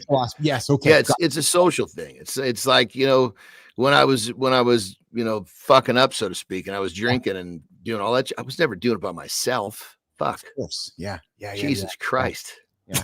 It's a social thing. Chess. So, you know, I'm a curious soul. Chess makes me curious because, to what you said, not many people do it. It's a game rooted in history. It's a game rooted in older times, but yet still to this day, the learnings, the strategy, the thought process. Like, I'm convinced, John Andersen, the success, the discipline you have in your life starts with chess. When I saw that chessboard, I'm like, oh yeah, I see now, John, why, because as I've gotten to know you, I'm like, I know why John is the way that he is, because you play a game of chess. There's always a move. There's always a move to make. Always. Yeah, I mean, I think chess definitely had some influence on me, you know, for sure. But I think here's the thing. I think, you know, like if you were to break it down to the most simplest, like phrases, chess is delayed gratification. Checkers is immediate gratification. Oh, yeah. And I'm really fucking good at delaying my I can do something with no result for a long fucking time. Most people can't do that. Well, I know. So that, again, as we've gotten to know each other, I love that you're sharing the wisdom with folks around, especially when we're training, losing weight, bodybuilding, gaining muscle. Like, it is a process. You have to find a way to enjoy it, or don't even do it. Because you said something a half an hour ago, which was, I learned that I could binge to say, okay, I'm going to do this. I'm going to pick a random time frame. I'm going to do this for 30 days to see what happens to my body. Most folks would not do that. They'd be worried about getting fat. They'd be worried about something happening to them. And you're like, no, I'm going to see what happens, and I'm going to be disciplined to do it. That is a hard skill for a lot of people to do, especially when it comes to food. It really is. Yeah, brother. You know, and, you know, keep in mind, that was, you know, I didn't realize that I was, you know, living in the belly of an addiction during all that. Yes. Yeah. Hey, listen, yesterday we had a good conversation here. I know we're going to wrap up here in a few minutes, Johnny, wrap you up out of here before I get to Community Corner with Jimmy. But yesterday we had a great discussion, great feedback, great content around how to use our phone more effectively. I thought I'd follow up with this one, which is 4 ways to lock down your text messages so no one can read them. Because, you know, you wouldn't write your deepest thoughts on a postcard and mail it. But if you're texting without encryption, that's exactly what you're doing. Now, more people than you think might be reading your messages. Your wireless provider, law enforcement, hackers. You know, you might as well think of postcards that you're sending to everybody. So, you know. Can I, real quick though? Yeah. If you're living your life in a manner where you need to hide what you're saying, maybe you need to rethink how you're fucking living your life. I was just going to say, if you're living your life while you're looking for ways to hide from the system, you might be doing the wrong things to start with. Or even hide from emotions, hide from anything. You know what I mean? It's like, I got no problem fucking, somebody wants to read the letter that I fucking wrote to Terry, fucking read it. Yes. That's real. It's me. I wrote it. Yes. I own it. Yes. I think, you know, where where folks do get, it's just interesting actually, because where folks get confused with sending messages, and my mom was asking me on the weekend was, how come my messages are green and not blue? I'm like, well, because, you're sending to an Android or something. But if you're an iPhone user, those blue bubbles mean that the message encryption is working. So your videos, your photos, your attachments, they're protected. And Johnny, listen, to some folks, it's important to them, right? That, I have an encrypted message being sent and nobody's sniffing it out and nobody's hacking me and nobody's doing crazy shit, right? So yeah, if somebody says, hey, message me over here because it's safe, or no, maybe I don't need to be talking to you. Yes. Like, for example, like most folks don't know this, Johnny, but Facebook Messenger is not encrypted, right? So anybody's reading it. So ad providers, and again, it's not necessarily about doing something bad, but you want to get spammed with ads and so forth. Well, Facebook is not going to be encrypted, right? Telegram only encrypts some messages. If you want real security that locks everything down, you want to use Signal or WhatsApp. Right. So both use end-to-end by default, meaning that even developers can't read your stuff. Right. So WhatsApp is encrypted, but it's owned by Meta. And some folks have a real problem with Meta, owning their data. Right. So you might want to secure your message backups. You might want to use self-destructing messages if you're worried about, people reading your stuff. Or you might just want to keep your phone locked down. Yeah. Encryption won't help if someone just grabs your phone. Keep your phone updated, use a strong passcode, and just don't use your birthday boys, right? So learn how to disable Face ID, Touch ID, and so forth. But to me, the advice out of all this, and I love that John offered it up. If you're looking to hide your shit, maybe pick something else you shouldn't be hiding. It's as simple as that. So there we go, Jimmy. There's our conversation this morning on 4 ways to just a quick little dabble on 4 ways to lock down your texts so no one can read them. And my mom's always asking me, Johnny, but why is my text green? Why is it blue? And so forth. I'm like, well, it's because it's on here and it's on there, and people still get confused by all that stuff. Actually, we got good time coming. It's the green text it works much better when it's blue to blue. Yes, exactly. All right, pal. Well, listen, I'm going to walk you out of here. What do you got going on today, brother? What's going on the agenda for today? Well, if the wind, because it's a little windy this morning, if the wind it dies down, I really want to ride, and I'll ride probably around noon, which will be kind of fun because I've got some stuff to do in the afternoon. But if it's even a little windy, man, I'm telling you, you catch one of those jumps with a crosswind, it'll blow you right away from the landing ramp, and it's freaking yard sale time. So I don't need to do that. Oh yeah. There you go. Speaking of wind, you're going to go up there and be blowing left or sideways, right? Is kind of what happens. You literally, if you're going into a crosswind and it's a strong wind, it'll blow you right to where you're landing, where you're not supposed to be landing. Speaking of keep wind, in mind when most of these jumps were dug, they're done with the excavators. Yeah. It's not a fucking to the left or right of these fucking jumps. There's fucking holes and all sorts of not a place you want to land. Speaking of wind, they're hoping by November 2026, the winds are blowing the right way. Elon announced last night, Johnny, they're targeting the November window of 2026 to be sending Optimus and some starships to Mars. Wow. Yeah, I heard he's going to be implementing X payments into the X or Twitter, which really fucking changed the game in terms of like all of these electronic apps that take time and have fees. Now can just be zap. Yes. And then people can start to do, like, people without bank accounts can actually start to be a little bit more, because you need a bank account with a lot of these things. Yes, so you're absolutely right. So X is partnered with Visa. They're gonna basically take a page out of the PayPal Venmo book, where if I want to transfer money, we both have X accounts. I can essentially transfer money from Keith to John very easily. Listen, for me, and I'll kind of just share some knowledge here. It's easy for me to see the future of how we're going to continue consuming content. You look at X, right? You got if X is a modern day magazine, you have your feed of videos, you have your feed of text, and you go back and forth reading here and there. It's funny, I was laughing with Marty last night. I said, Marty, we should do a segment or do a show called The X Files. Johnny, I find myself fucking laughing at there's so much crazy bullshit on X. It makes me laugh. Oh my God. The human beings on this planet, you have to ask yourself sometimes, like, what do you like? Don't you have anything better to do than to make this content? Like, the shit that people make, man, is incredible to me. It's incredible to me, frankly. right? The creativity we as humans have, right? So I got a leg lift here today, and then I got a bunch of work to get after today, which I'm really looking forward to. So Johnny, we're going to get you out of here. Hopefully you're going to have some time on the bike here today, and we'll look after getting us back in the loop in less than 24 hours from now. That's it, baby. I'll see you tomorrow morning. Have a good loop, my brother. You betcha, brother. All right, Johnny's going to get out of here. Jimmy, we're going to keep it going, pal. We are going to rock and roll the community corner. Yep. We had some fun yesterday, didn't we, Jimmy? I think we are, I agree, cartoon. Good time. We're living like I agree, cartoon. Good time, yeah. We are living like the Jetsons, probably eventually. It's actually pretty cool thinking that we are going to see people go to Mars. I suspect in our lifetime, we're going to see that happen. I suspect in our lifetime, we're going to all sit back and watch the rocket ships go off to Mars. And then I suspect in our lifetime, we're going to watch the news to see if it lands on Mars. People die or not die. And we're going to watch, adamantly about how life is starting to form on Mars. I think it's quite fascinating to me.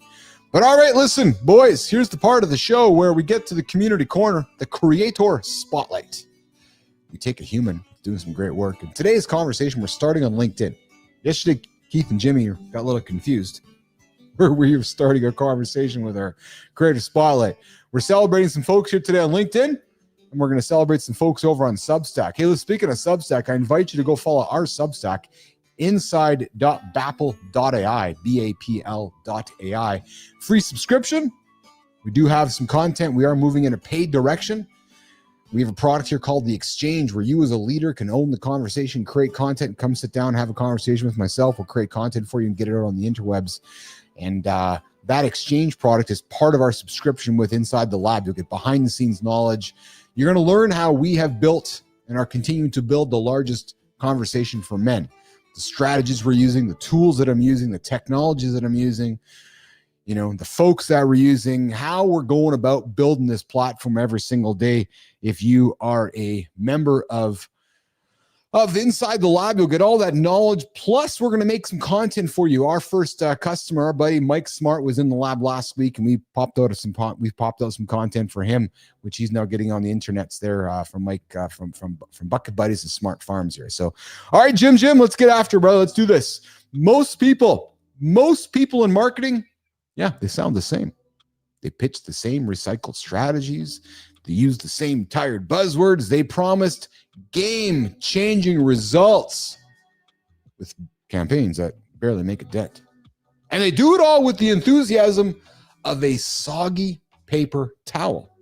But then there are people who refuse to blend in. People who bring the energy, the humor, and the kind of brutal honesty that makes you sit up and pay attention. That's where, Jimmy, I'm not saying the name, that's where this fellow comes in.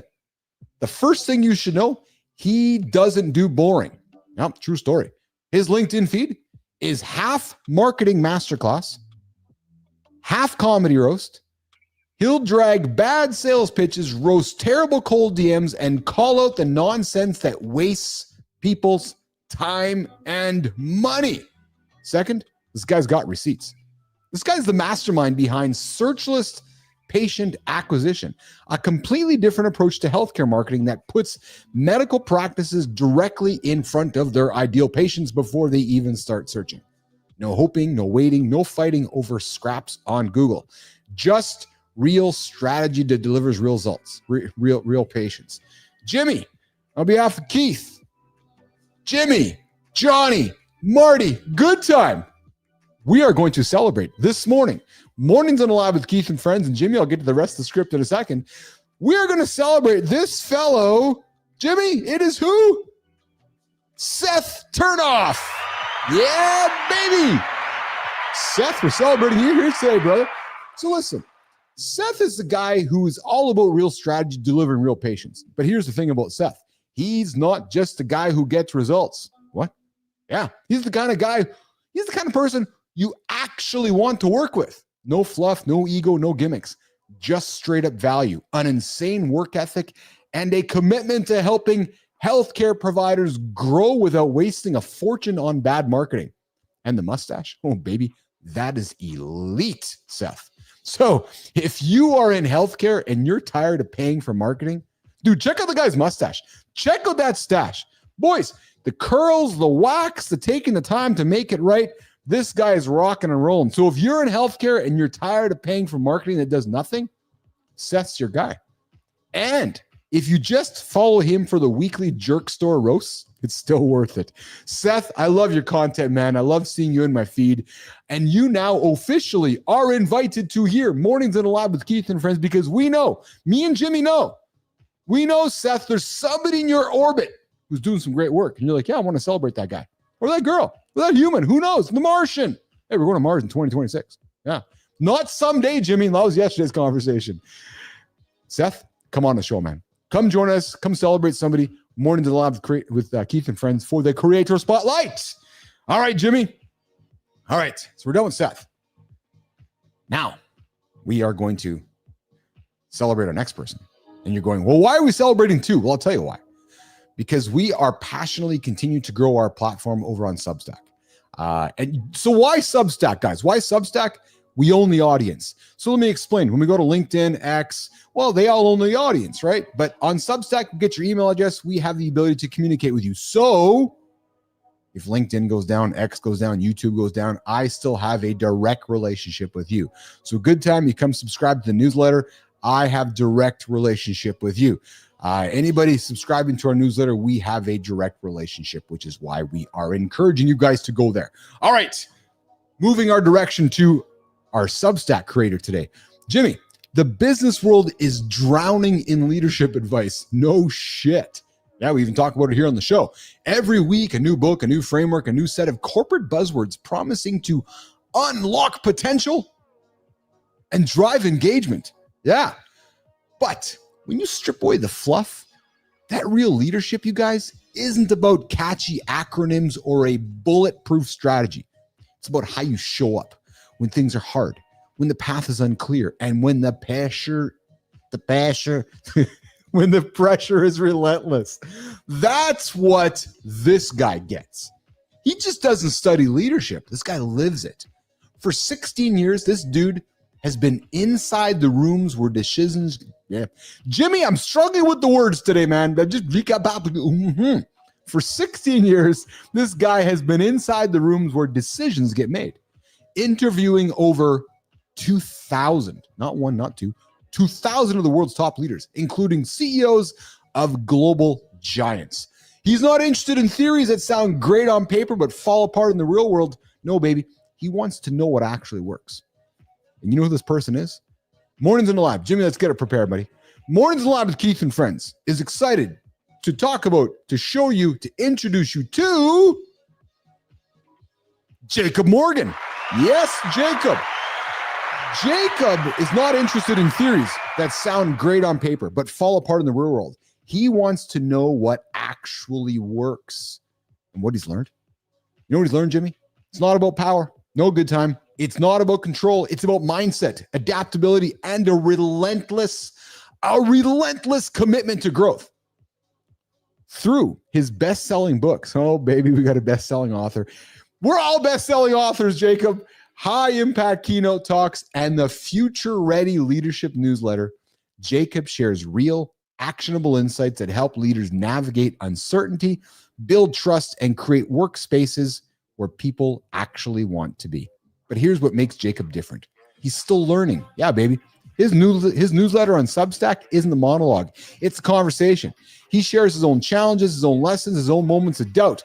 Because leadership isn't about having all the answers. It's about asking the right questions. And if you're ready to lead, not just manage, Jacob Morgan is the person you want in your corner. So Business Athlete Nation, I invite you, head on over to Substack, check out Jacob's newsletter, and follow Jacob Morgan over on Substack for leadership advice that'll help move your day, help move your life forward. Jacob, here's how it works, brother. Now we've celebrated you. We want to have you on the show. We'd love to have you on the show and bring somebody in from your orbit onto the show so you can pay it forward and celebrate somebody in the Creator Spotlight. So there you go, guys. Keith and Jimmy, Community Corner, celebrating the Creator Spotlight this morning on Mornings in the Lab with Keith and Friends. All right. I like this segment. One of my favorite segments on the show, we get into the community. We're doing more work getting into the community, guys, to keep shining the light on all the great stuff happening out in the LinkedIn community, the Substack community, eventually to YouTube and so forth. But it's got to start somewhere. So I do want to have a quick little conversation before we say goodbye here this morning. But I'm going to take a moment to pull this up and find this on my desktop while we're talking here. And I saw something yesterday which absolutely fascinated me, and I knew this was happening, and I'm looking for the stats to pull it together. But let me just see if I can pull it together here. And we're going to kind of maybe just kind of talk in a general framework around it. But yesterday I learned, yes, oh baby. So I'm going to ask some rhetorical questions to Business Athlete Nation here. You know how, do you ever ask yourself when you're out there doing the what's this good time? How old does one have to be on LinkedIn? Good time. Just come on LinkedIn, man. Come friend me. Yeah, just do it. Just come find me on LinkedIn and be my friend. I just love to have another friend on LinkedIn. So here's the question for all of you guys. Have you all wondered how, you know, you look at this podcast here, you look at this podcast there, and you look at this YouTube channel here, and everybody has millions upon millions of views or millions upon millions of downloads. Have you ever sat back and wondered how much time there is in the world, how many humans there are in the world, and how do all these humans have all this time to watch and listen and consume all the content that's always created? Because it doesn't add up for me. It doesn't add up. And what's also doesn't add up for me is when somebody comes to me and says, "Hey, Keith," I'm like, "Yeah, hey man, you want 10,000 downloads for your podcast?" "Yeah, I do. I can guarantee you." What? Yeah. What? What? How are you going to guarantee me 10,000 downloads on my show? Oh, I know how. I'm going to tell you in a second. Or you got somebody saying, "Hey, I'm going to optimize your YouTube videos and you're going to get high up in rank. You're obviously going to start winning." How? How do you know that humans are going to automatically watch and drive consumption of content? Well, I know the answer, and good time to put it up there. Bots. Because here's how the industry works. Oh, boys, ears up. Good time, we'll do role play with you. Hey, good time. Oh, you got a podcast? Yeah, I do, Keith. Yeah. Well, hey, listen, I can get you 50,000 views on it. Oh, can you? Yeah, I can. So I come on over and I sell you my package of how I get you 50,000 views. And then I go to my little side business that I have with a bunch of bots, and I start watching your content, driving up reviews. And you're like, "Oh my God, Keith's working. Keith's shit's working." Yeah, it's working. It's all scam though. Because then when I'm scamming you, I go to the next guy. And I go to the next guy. I go to the next guy. I can't get over all of the fakeness out there. Because here's some facts, boys. Did you know that the median number of YouTube views is 41? 41. Yeah. The average YouTube video gets 41 views. Yeah, true story. 4% of YouTube videos haven't been watched a single time. Yeah. I had somebody a couple weeks ago was like, "Keith, I got a strategy." I'm like, "Oh, what's your strategy?" "Oh, I got this person helping me out, driving me views, driving me likes, and he's going to get me 1,800 views by the end of the month." I'm like, "Well, but how does he know he's going to find 1,800 humans to watch your show?" Could you imagine if we all just woke up knowing that, okay, I'm turning on the TV show Friends and I know 30 million people are going to watch it? We just don't know. If we knew how many people were going to watch, Quibi would still be around, right, David Geffen? 74% of YouTube videos have 0 comments. Yeah, true story. And around 89% of YouTube videos, Jimmy, good time, have 0 likes. So, when you ask yourself, all this content being created, who's watching it all? So when somebody says, "Hey, I'm going to guarantee you a bunch of views, and I'm going to get you a bunch of followers," no, they got a bot farm. Here's the point, guys. Here's the point. Chasing views, chasing vanity metrics, chasing likes, is all yesterday's news. You really got to focus on building a community. Here's what I enjoy, and here's what you're seeing happening here on our show and our platform. We have regular people showing up. Community. When people get into the community, they come back.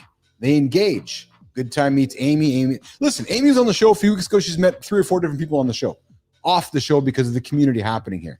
So we're not out there chasing fake views, fake likes. Yeah, we're going about it slower, but we're going about it with real human beings. And here's the funny thing, is that this is only on the Google, YouTube side of things. Spotify launched a report recently around the same thing, which is much of the content is listened to by bots. And here's the thing, guys. How do I know? Because I've done it. I've fucking done it. What do you mean you've done it? Oh, yeah. Started a channel.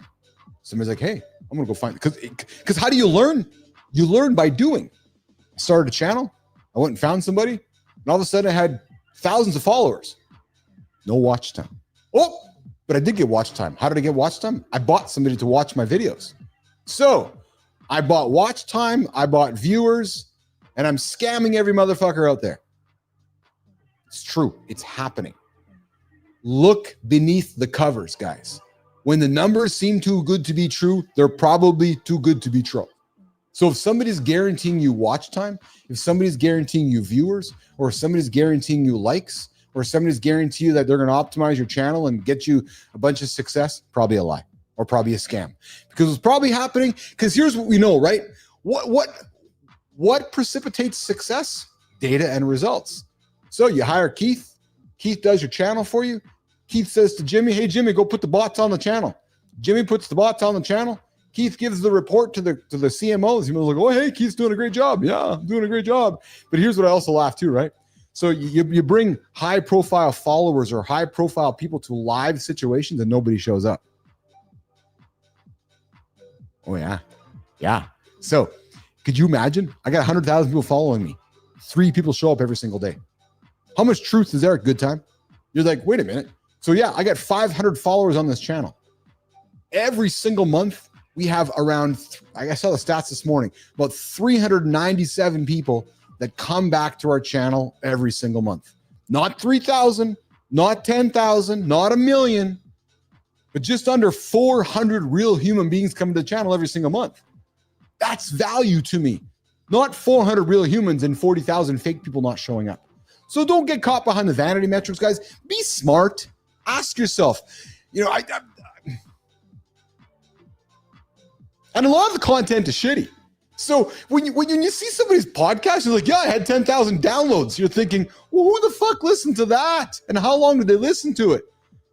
Because the reality is nobody. It's fake. True story.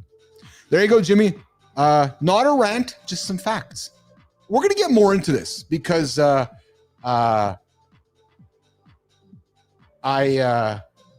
love this because we're going in a different direction than all this other stuff, and we're building for the long tail. That's what we're doing here in the lab. All right, Jim, let's get out of here, pal. 8:45, 9:45 Eastern time. It's time to wrap it up. Good time. It's time to wrap it up, pal. I appreciate you. Yes, there are. There's scammers everywhere, man. And it's easy to do. And again, all you have to do is think about it this way. I got to come back here for a quick second. All you got to do is think about it this way. I land a client. I say, hey, client, yeah, I can increase your YouTube channel. I'll make you content to increase your YouTube channel or your Spotify channel or your podcasts. We make content together. I could have did it with Mike Smart. Hey, Mike, I could have did it with Mike Smart. They say, hey, Mike, yeah, I create content for you, and it's gonna blow up for you. I was like, okay. So I create content with him, and then I make the old phone call to my friends over in Indonesia or in Bangladesh or in India, like, hey, can you turn the bot farm on Mike's channel? Like, okay. And then 2 weeks go by, Mike's content goes through the roof. He's like, holy fuck, man, Keith's awesome. I'm like, oh yeah, but I'm not telling anybody that I got the bot farm on it. Nope, because I'm honest. I don't know if everybody's as honest as I am. So ask the questions before you spend the money, boys. All right, good time. We're going to get out of here. Jimmy, we're going to get out of here. I'm going to go create some content and get on with the day. So what that means that I'm going to get this sound starting, and I'm going to go walk off here. And we'll back tomorrow. Amy Reiner's joining us tomorrow. Tomorrow we're talking judgment, boys. Judgment. And I'll drop this as a hook. Good time? Yeah. I might have had a problem judging people in the past. Money does that to you. I'll be the first person to admit it. I went from having no money to having money, and all of a sudden judgment crept into my brain. And there might have been a time during that journey where I was kind of an asshole. And we're going to talk about it tomorrow. Judging people, the kindness involved, judging books by their covers, and so forth. Holroyd, you were there. I was wondering where you were, brother. Good to have you there, Adam. I was like, where the hell is Holroyd? And those of you that have been tuning in from day one here in this quarter, we do have our $1,000 tune in and listen contest. I've been quiet about it lately because we've been just kind of working on some of the content around that, but you're going to see that picking up here over the next number of weeks here. But Adam Holroyd's joining us from Toronto. Hey, Adam, how's the snow, brother? Oh, guys, Toronto got a little bit of snow. Holroyd's out in Toronto there. And I don't, Adam, you're in our community, brother. I got to see some pictures of what it looks like in your world over there, because Adam's in Toronto. I'm in Winnipeg. When we have snow, we just get on with it. When Toronto gets snow, they get stuck. And I was laughing at all the headlines here this morning when I saw, when I saw all the headlines around all the snow there in Toronto. And I could just see Holroyd trying to figure it out, going, oh my God, I got to pick up all the snow. Yeah. So anyways, guys, I appreciate all of you guys. I appreciate you guys hanging out with us here this morning on Mornings in the Lab with Keith and Friends. I can't do this show without you guys. And we got big ambitions, big dreams. Listen, I invite you to go subscribe to our Substack, inside.bapl.ai. And yes, we got to prepare some topics for Amy. Jimmy, you're absolutely right. I appreciate all of you guys. Jimmy, let's get out of here. I got to go to the restroom. We'll see you guys tomorrow. Mornings in the Lab with Keith and Friends.